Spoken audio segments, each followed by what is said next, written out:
I'm Alex Shada. I'm Ryan Owens. This is Candy Art. So one day we were at the Museum of Art, and we saw a stained glass window, as you would see, in a church, anything like that. And we were like, wow, what if we made that into candy? You could eat it and have fun with it. And bang, Candy Art came to heaven. For our target market would be like Sugar Shack in Kirkwood or a local candy store where lots of kids go in and they can be kind of creative with it and do as they please. And it's in a prime location because it's right in downtown Kirkwood, so right across from the Custard Station. It's just perfect for us.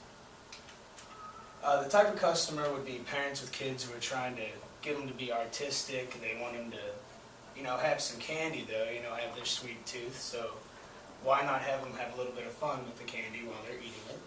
And every kid loves to eat candy and be creative at the same time. Our pricing, we make it in two different sizes.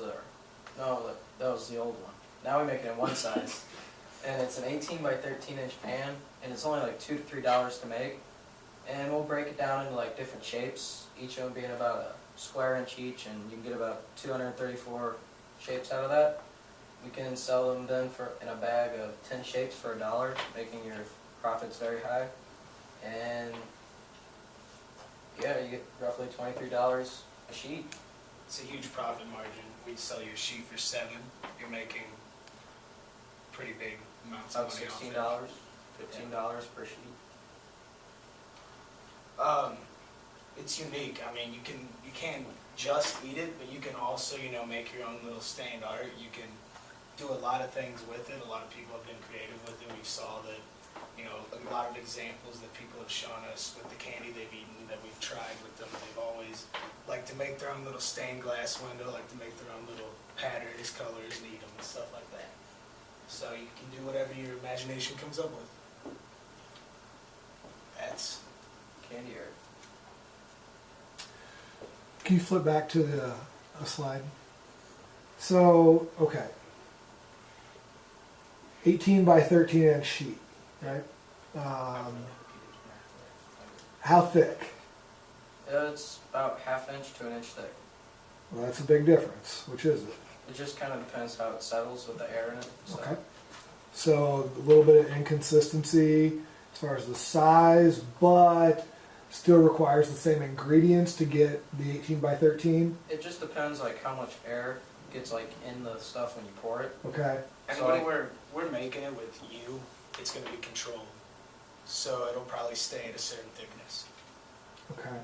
Because we're just making it in a kitchen right now until we can get more materials and better supplies. It's going to be a little inconsistent. Okay. So one sheet makes about 234 different shapes. Yes. Okay.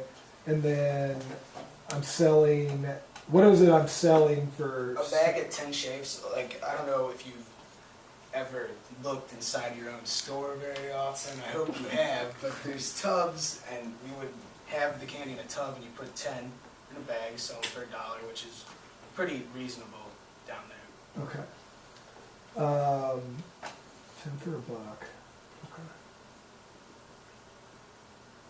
That's like 10 cents per shit. Okay. Does it cost $2 or $3 to make it? That's a huge difference. Well, we just kind of averaged it because What's the average? We'll go with $2.50. Okay. different flavors with the extracts can cost a little more than others. So All right. So here's what I'm trying to figure out is what's stopping me from going in the back right now and doing this on my own? Why do I need you guys to do this? Well, we've copyrighted this idea, so you do need us, because it's our idea. So. What is it that you've copyrighted? Oh, we copyrighted the candy idea, the shapes, the whole brand's been copyrighted. You patented it? Both, yeah.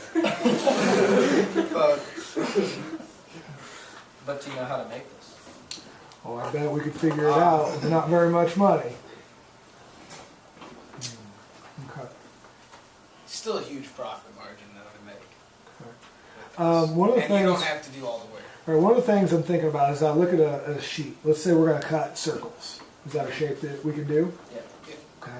So in between every circle, there is a lot of wasted product. Okay. Agreed?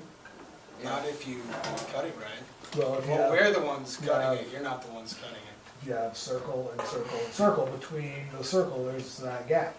That's a lot of wasted product. How do we minimize that? We can melt it back down and then redo it, and then use that wasted product to make more product. Okay. And there isn't that much actually wasted with the circles because in diameter they are an inch. So there's only like a little corner of it that's But not. we can put that in. Okay. So, what is it that you want from us? Well, we want you to buy our product to sell it in stores, and we would sell you the sheets at that $7 price, but all the profits that you make from there are all yours. So you're making roughly $16 off each sheet, which is pretty good. Okay, and then That's a huge profit. my last question is, why is Kirkwood population of 36,000 the right spot? I mean, that's Well, a very small It's population. a suburban population, so there are kids around, and I haven't really met a kid that doesn't like candy. Especially. And- they all have the munchies. And it just gives kids who like candy a chance to be creative and do what they like with candy because, I mean, like Bouncy said, people have made some pretty cool stained glass art with this. So they make the art at home, or they do it in the shop? They can do it wherever they please. I mean, Okay. All right. Good job, guys. Thanks.